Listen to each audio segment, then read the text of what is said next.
How's everybody holding up? It's quite a service, isn't it? So being together here on this day is a remarkable thing. No matter how busy our lives are, we've taken off work or school or whatever other obligations that we have. We've made the decision to be here as a community on Yom Kippur. And for most of us, being in synagogue on Yom Kippur is a central expression of our Jewish soul. We know that our days are numbered. We want to do good. And the power that we experience in coming together as a community with these intentions is important to us.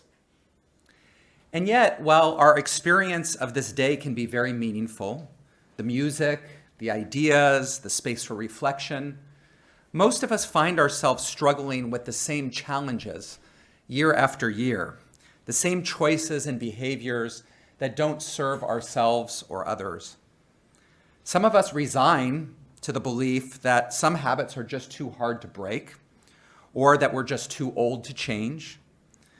And it's true that when we respond to our inner or outer lives in the same way over and over again, those habitual patterns of behavior can have a strong pull over us, and no amount of willpower seems to match their strength. And yet, our tradition teaches that teshuvah, repentance, transformation, return to our most authentic and alive version of ourselves is available to each and every one of us, regardless of the strong habits that we've created in the past. Our inability to do teshuvah year after year around certain things in our lives doesn't come from a lack of desire, care, or goodness. It comes from a lack of an awareness.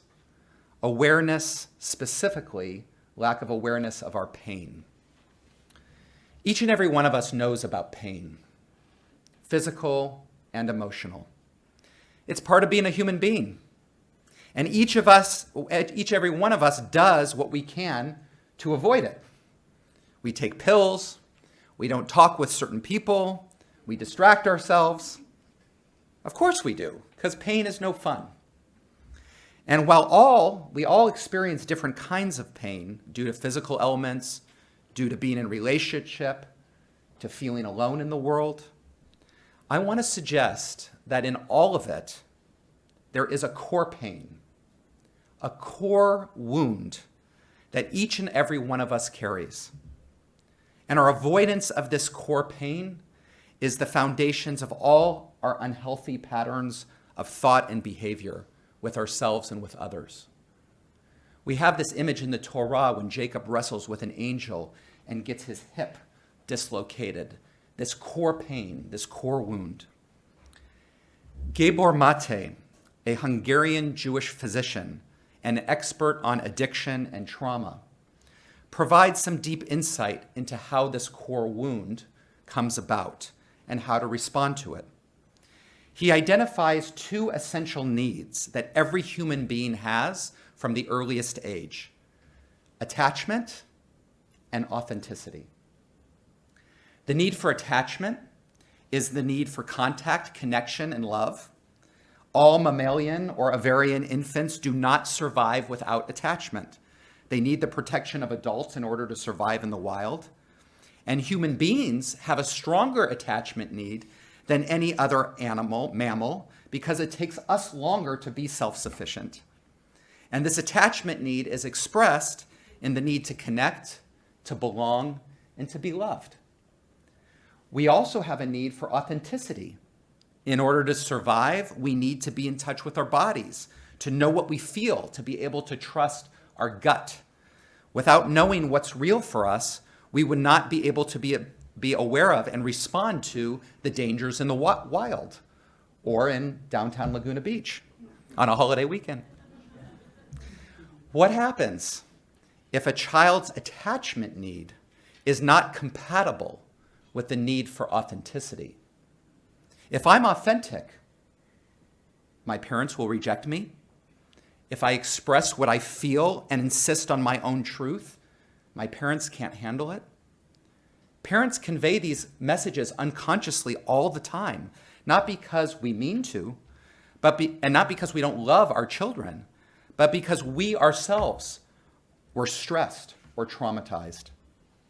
And here's a radical way that Gabor Mate and trauma expert Peter Levine define trauma.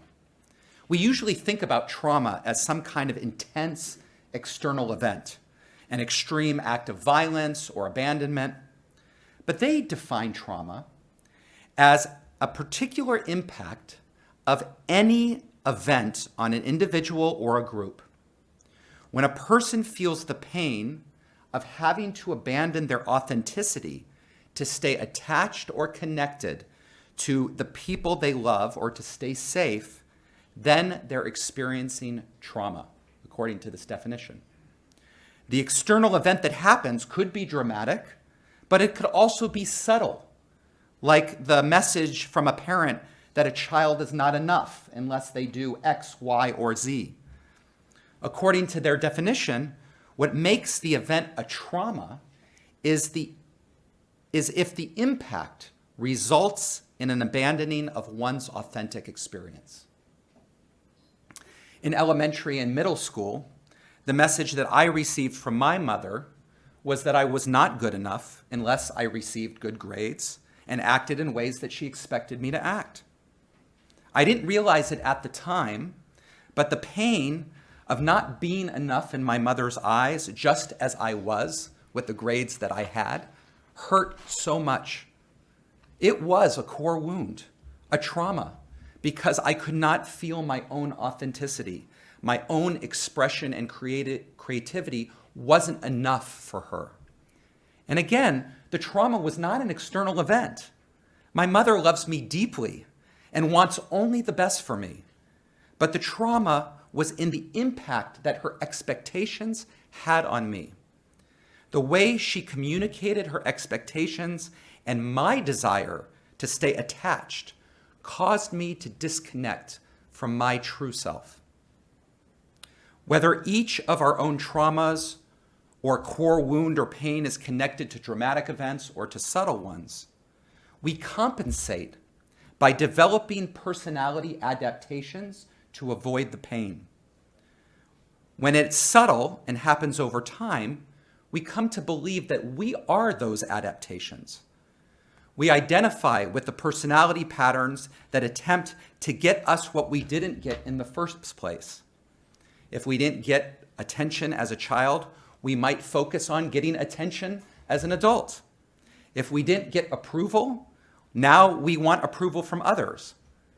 And I'll be awaiting your praise after services.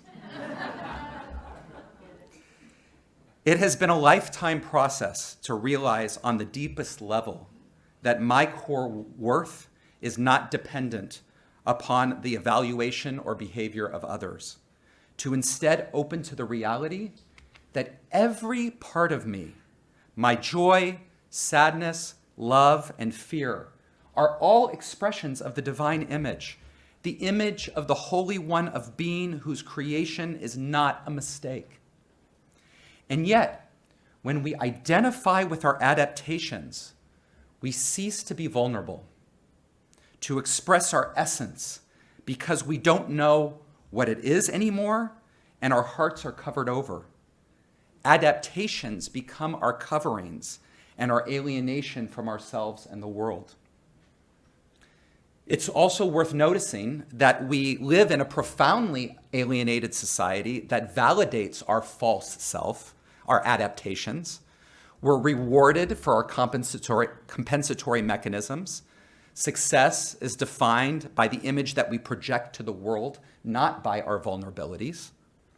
I can't count the number of times that I've heard people apologize for crying in public, even about something that we could all agree is very sad, like a death in the family.